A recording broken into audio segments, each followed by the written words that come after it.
Real Housewives of Potomac, Karen Huger, spoke on her behalf at her trial. We know she was already sentenced, but I do have the clip as to what she mentioned to the judge, including insinuating that her time on the show may be a beneficial factor here in spreading awareness.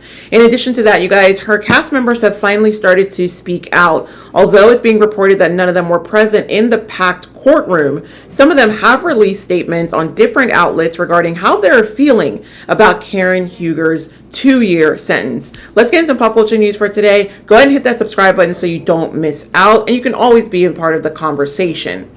Now, as a quick recap, you guys, Karen Huger was sentenced this week, February the 26th, and it was at that time that she learned that she was going to be given the full extent of what she was facing, which is 2 years in jail. Now, there was a little bit of a silver lining for Karen because the judge allowed for her to have a year of that suspended. Now, previously to her being sentenced, her legal team did ask for leniency, you guys, asking that the judge focus on her rehabilitation instead. The judge, I can tell you, was having absolutely none of it, even underscoring the point that this is her 4th alcohol-related offense, and are we going to wait for her to get to a 5th? The judge also mentioned essentially that he found it hard to believe that she's only driven while under the influence 4 times. It more leans towards the fact that she probably just has not gotten caught more than 4 times. Now, before learning her fate, Karen did speak on her behalf, and I do have that full video for you now. So let me go ahead and play that. Let's go ahead and take a listen. Now, in this clip, she's talking directly to the judge. Now, the audio from the courthouse was dropped on top of footage from that night at the accident. So you're going to get to see a little bit about what transpired that night. It's going to start with her in the interrogation room. So let's go ahead and take a listen. Your Honor, I want to apologize for taking this case to trial, but I also want to thank you for allowing me to have the trial. I think it was the mirror I needed to take a hard look at myself and the direction I was headed in.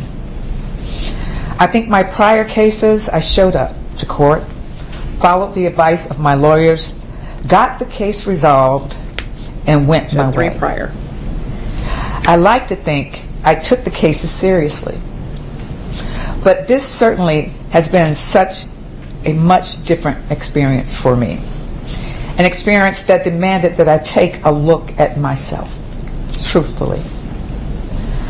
I think for many years I was putting a Band-Aid on some personal history that was leaving me very unhappy. It is possible that just like taking daily medication for high blood pressure and cholesterol, I just thought medication for depression and anxiety was something that came with the territory of getting older and having more responsibilities and more to worry about. And certainly there was a sense of entitlement that I should be allowed to keep on consuming alcohol. I have Definitely been entitled. successful. It's been 15 years since my last DUI. Why should I give up the social indulgence? Well, this case is why. Drinking responsibly, especially while taking medications, mean not drinking at all. I failed at that miserably. I understand how lucky I am that I hit a tree.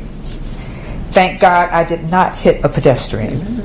In recovery, I was told of a young man named Kevin who hit a tree when he was 17 years old. Kevin was in a coma for 30 days. Kevin is now permanently brain damaged, and his life will never be the same. I asked God, why not me?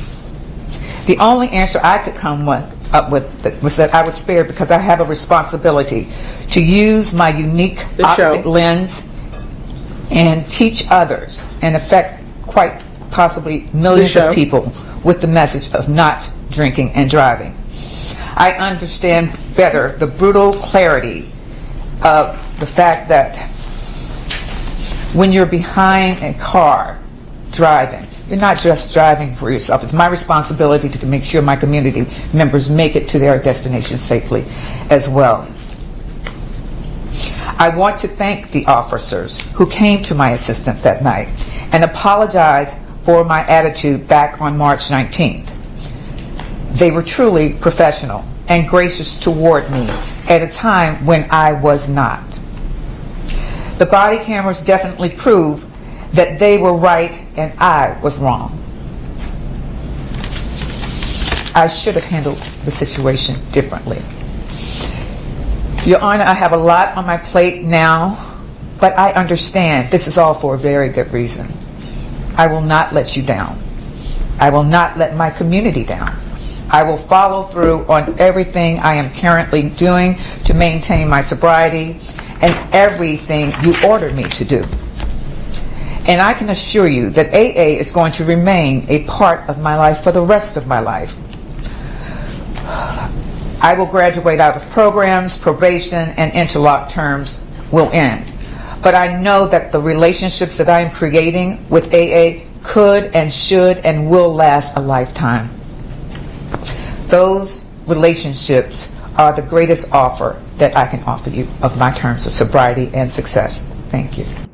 Now, in listening to that and obviously getting to see a little bit of the footage, including what happened to her car, as you heard her mention, thank goodness it was just her car, because it could absolutely have been her life as well as somebody else's life. It did not really seem to me that Karen was taking the level of accountability that I want to hear her say. And I know she kind of skirted around it and said it in not so many words, but even as much as I'm sorry that this happened, and taking a little bit more responsibility would have been nice. Now, she was not able to say goodbye to any of her family and friends. There are reports that, she mentioned to Ray that he will be okay and that God's got him, but she didn't have that time to say goodbye because she was required to report to begin her 1-year jail sentence immediately. Now, you heard her here say about the interlock device, which will be installed when she is able to drive. She will not be able to drive for 1 year after she's released from jail, and she does have a 5-year probationary period as well. And she has some fines and fees that she has to pay, totaling about $2,900.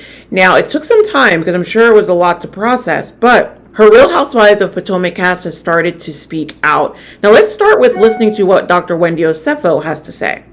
Karen, the news yesterday, 1 year, have you ladies been talking? How's she doing? I have not spoken to her. She was taken into custody right after the sentencing, so there was no time for communication.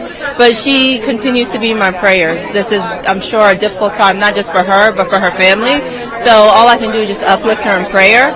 And as you can hear her, Wendy, say there, she's walking a red carpet. Of course, they're going to take an opportunity to ask her about this.